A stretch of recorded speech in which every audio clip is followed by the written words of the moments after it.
Jednotlivé fázy procesu od podania žiadosti na distribučnú spoločnosť a po získanie štátnej dotácii sú nasledovné. Ako prvé podávame žiadosť na distribučnú spoločnosť o nejaký výkon. Distribučná spoločnosť má 10 pracovných dní na to, aby nám túto žiadosť schválila. Následne po schválení tejto žiadosti nasleduje rezervácia termínu a materiálu pre daného zákazníka, kde do 2 pracovných týždňov by sme chceli u toho zákazníka namontovať jednotlivý systém. Montáž takéhoto systému trvá 1 až 3 dní podľa veľkosti systému, podľa špecifikácií strechy a daného objektu. Následne po vykonaní montáže vstupujeme opäť do hry s distribučnou spoločnosťou, kde dávame žiadosť na výmenu inteligentného elektromera. Táto distribučná spoločnosť má na to 5 pracovných dní, aby nám tento daný elektromer vymenila a následne, ako sa daný elektromer vymení, tak môžeme legálne spustiť fotovoltiku aj na diaľku.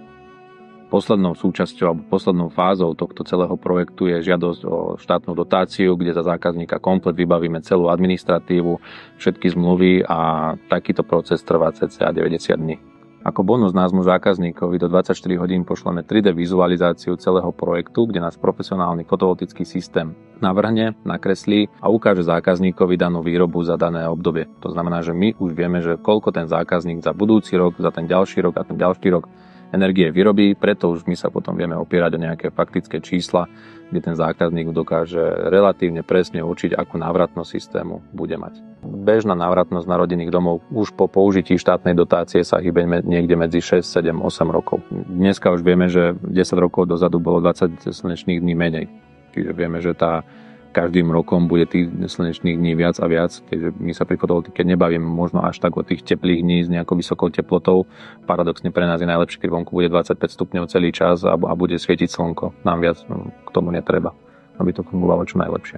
Dnešná technológia, či už fotovoltických panelov alebo meničov, umožňuje výborne vyrábať aj podmienka, keď je trošku zamračené, kedy možno troška prší. Už to není tak, ako to bolo niekedy, že keď bolo zamračené alebo pršalo, alebo bolo trošku škarečie, tá fotovoltika nevyrábala nič. Dneska to už je o tom, že tie panely dokážu vyrábať aj keď je pod mrakom.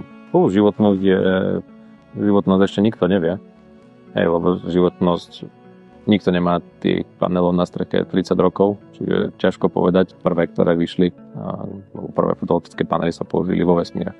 Je tam všetky obežné dráhy a všetky tie srandy, čo hore lietajú, tak sú na fotovoltiku nabíjane. Tam inak nemáš ako. A fungujú stále, ale záruky dnešné na fotovoltické panely sú 25 až viac rokov.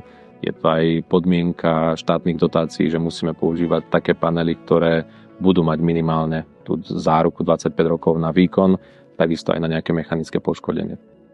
Napríklad u tých fotovoltických panelov je 25 rokov záruka na nejaký výkon, ktorý nesmie klesnúť pod 80%, lebo tak ako fotovoltický panel, ako aj práčka, televízor a každé elektrické zariadenie stráca účinnosť každým rokom. A my pri tých fotovoltických paneloch musíme ručiť tým, že za 20 rokov neklesne tá účinnosť pod 80% alebo za 25 rokov.